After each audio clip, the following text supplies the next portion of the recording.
Black, black, a soft blackness without sound, a good and friendly darkness that embraces you like a warm blanket and makes you wish that you could always remain like this, so wonderfully tired and sleepy and lazy. And there's really no need for you to open your eyes or to move your arm, but you do move your arm and you do open your eyes, only to see darkness above you, the woolen darkness of a Bedouin tent made of black goat hair, with a narrow opening in front that shows you a piece of starry night sky, and the soft curve of a dune shimmering under the starlight. And then the tent opening darkens, and a man's figure stands in it, the outline of his flowing cloak sharply etched against the sky, and I hear Zaid's voice exclaim, "He is awake! He is awake!" And his austere face comes quite close to my own, and his hand grips my shoulder. Another man enters the tent. I cannot clearly see him, but as soon as he speaks with a slow, solemn voice, I know he's a Shamar Bedouin. Again I feel a hot, consuming thirst, and grip hard the bowl of milk which Zaid holds out towards me. But there is no longer any pain when I gulp it down, while Zaid relates how this small group of Bedouins happened to camp near him at the time when the sandstorm broke loose, and how, when the strayed camel calmly returned by itself during the night, they became worried and went out, all of them together, to search for me, and how, after nearly 3 days, when they had almost given up hope, they heard my rifle shots from behind a dune. And now they have erected a tent over me, and I am ordered to lie in it tonight and tomorrow. Our Bedouin friends are in no hurry. Their water-skins are full. They have even been able to give 3 bucketfuls to my dromedary, for they know that one day's journey toward the south will bring them and us to an oasis where there is a well. And in the meantime, the camels have fodder enough in the hum bushes that grow all around. After a while, Zaid helps me out of the tent, spreads a blanket on the sand, and I lie down under the stars. A few hours later, I awaken to the clanking of Zaid's coffee pots. The smell of fresh coffee is like a woman's embrace. "Zaid!" I call out, and am pleasantly surprised that my voice, though still tired, has lost its croak. "Wilt thou give me some coffee?" "By God, I will, O my uncle," answers Zaid, following the old Arab custom of thus addressing a man to whom one wants to show respect, be he older or younger than the speaker. As it happens, I am a few years younger than Zaid. "Thou shalt have as much coffee as thy heart desires." I drink my coffee and grin at Zaid's happy countenance. Why, brother, do we expose ourselves to such things instead of staying in our homes like sensible people? "Because," Zaid grins back at me, "it is not for the like of thee and me to wait in our homes until the limbs become stiff and old age overtakes us. And besides, do not people die in their houses as well?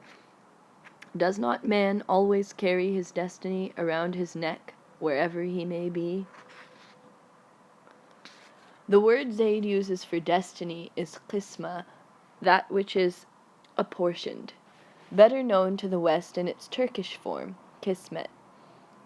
While I sip another cup of coffee, it passes through my mind that this Arabic expression has another, deeper meaning as well, that in which one has a share.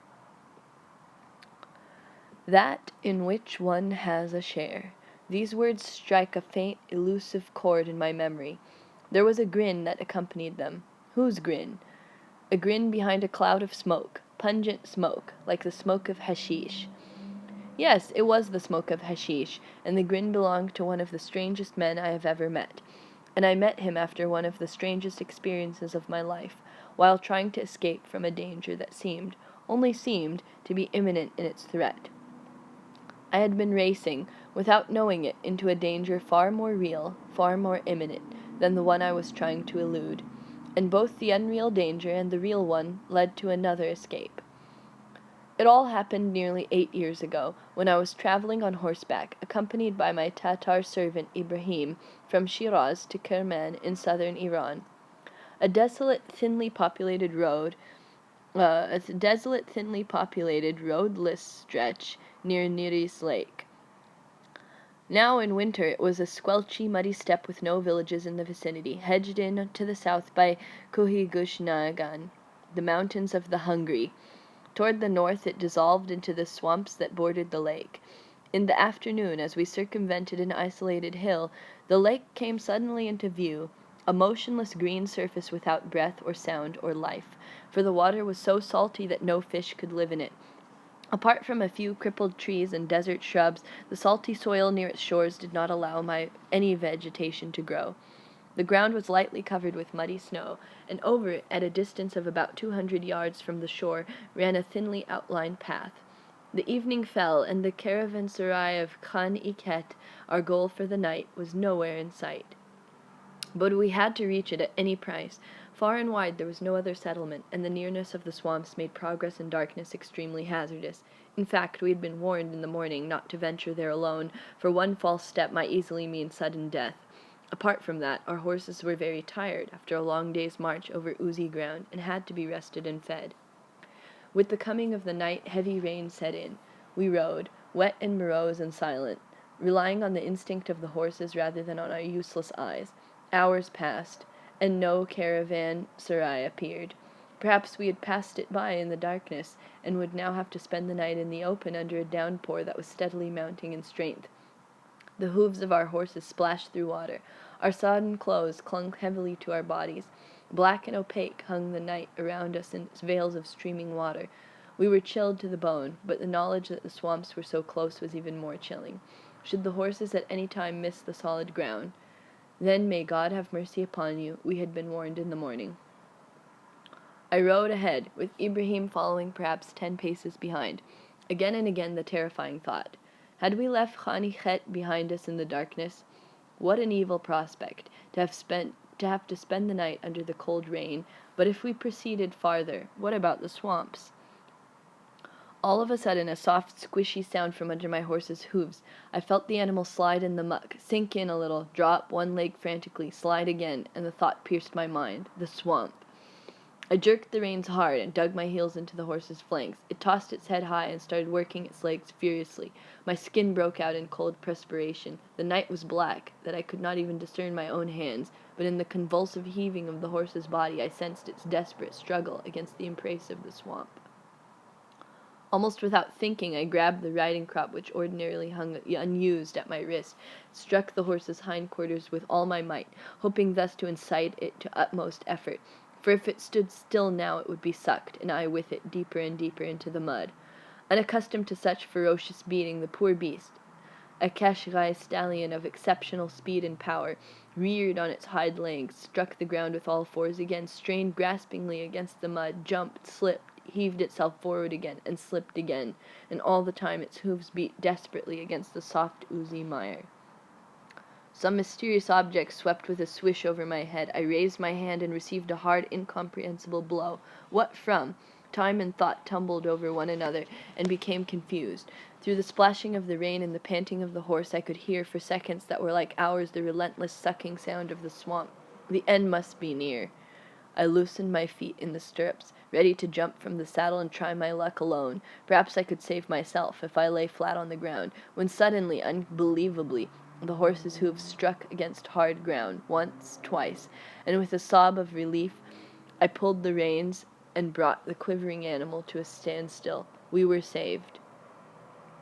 Only now did I remember my companion and called out, full of terror, "Ibrahim!" No answer. My heart went cold. "Ibrahim!" But there was only the black night around me and the falling rain. Had he been unable to save himself? With a hoarse voice I called out once again, "Ibrahim!"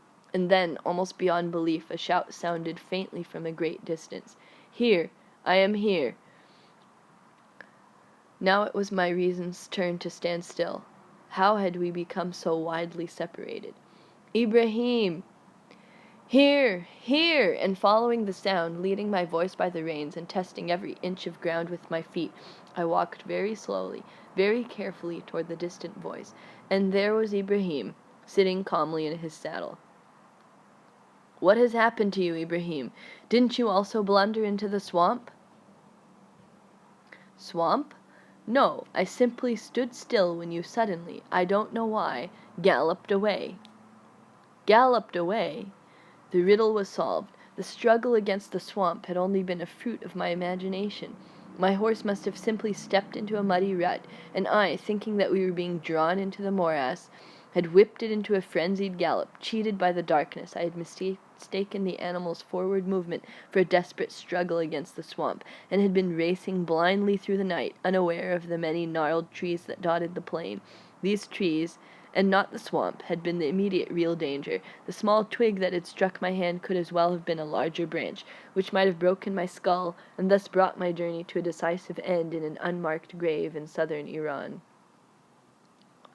I was furious with myself, doubly furious because now we had lost all orientation and could no longer find a trace of the path. Now we would never find the caravanserai. But once again I was mistaken. Ibrahim dismounted to feel the terrain with his hands, and so perhaps to rediscover the path, and while he was crawling thus on all fours, his head suddenly struck a wall, the dark wall of the caravanserai of Khanikhet. For my imaginary blundering into the swamp, we would have gone on, missed the caravanserai, and truly lost ourselves in the swamps, which, as we subsequently learned, began less than 200 yards ahead.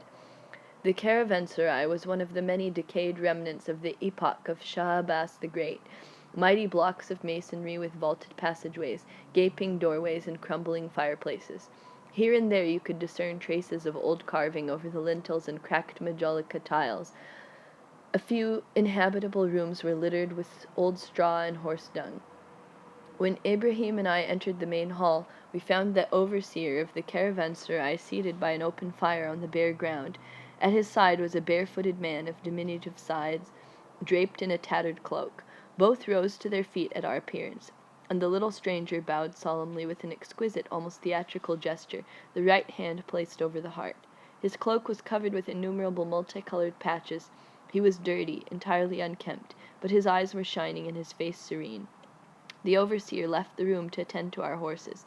I threw off my soaked tunic, while Ibrahim immediately set himself to making tea over the open fire. With the condescension of a great lord who forfeits none of his dignity by being courteous to his inferiors, the odd little man graciously accepted the cup of tea which Ibrahim held out toward him. Without any show of undue curiosity, as if opening a drawing-room conversation, he turned to me. "You are English, Janabi Ali?" "No, I am a Namsawi, Austrian." "Would it be improper to ask if it is business that brings you to these parts?" "I am a writer for newspapers," I replied. "I am traveling through your country to describe it to the people of my own. They love to know how others live and what they think."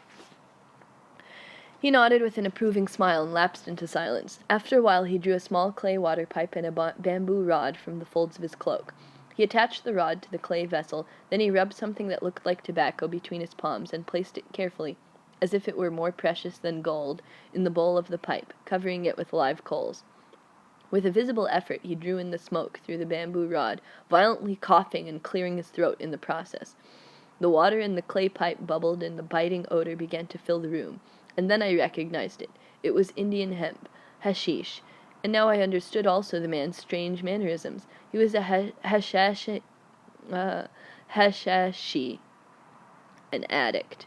His eyes were not veiled like those of opium smokers. They shone with a kind of detached, impersonal intensity, staring into a distance that was immeasurably removed from the real world around them. I looked on in silence. When he finished his pipe at last, he asked me, "Will you not try it?" I refused with thanks. I had tried opium once or twice, without any particular enjoyment, but this hashish business seemed too strenuous and unappetizing even to try. The hashashi laughed soundlessly. His squinting eyes glided over me with a friendly irony. "I know what you are thinking. Oh, my respected friend, you are thinking that hashish is the work of the devil and are afraid of it. Nonsense. Hashish is a gift from God. Very good, especially for the mind. Look here, Hazrat, let me explain it to you. Opium is bad. There can be no doubt about it, for it awakens in man a craving for unattainable things. It makes his dreams greedy, like those of an animal. But hashish silences all greed, and makes one indifferent to all things of the world. That's it. It makes one contented. You could place a mound of gold before a hashashi, not just while he is smoking, but at any time, and he would not even stretch out his little finger for it. Opium makes people weak and cowardly, but hashish kills all fear, and makes a man brave as a lion. If you were to ask a Hashashi to dive into an icy stream in the middle of winter, he would simply dive into it and laugh. For he has learned that to be without greed is to be without fear, and that if man goes beyond fear, he goes beyond danger as well, knowing that whatever happens to him is but his share in all that is happening. And he laughed again, with that short, shaking, soundless laughter between mockery and benevolence. Then he stopped laughing and only grinned behind his cloud of smoke, his shining eyes fixed on an immovable distance. My share in all that is happening, I think to myself as I lie under the friendly Arabian stars. I, this bundle of flesh and bone, of sensations and perceptions, have been placed within the orbit of being, and am within all that is happening. Danger is only an illusion. Never can it overcome me, for all that happens to me is part of the all-embracing stream of which I myself am a part. Could it be, perhaps, that danger and safety, death and joy, destiny and fulfillment, are but different aspects of this tiny, majestic bundle that is I? What endless freedom, O God, hast thou granted to man? I have to close my eyes. So sharp is the pain of happiness at this thought, and wings of freedom brush me silently from afar, in the breath of the wind that passes over my face.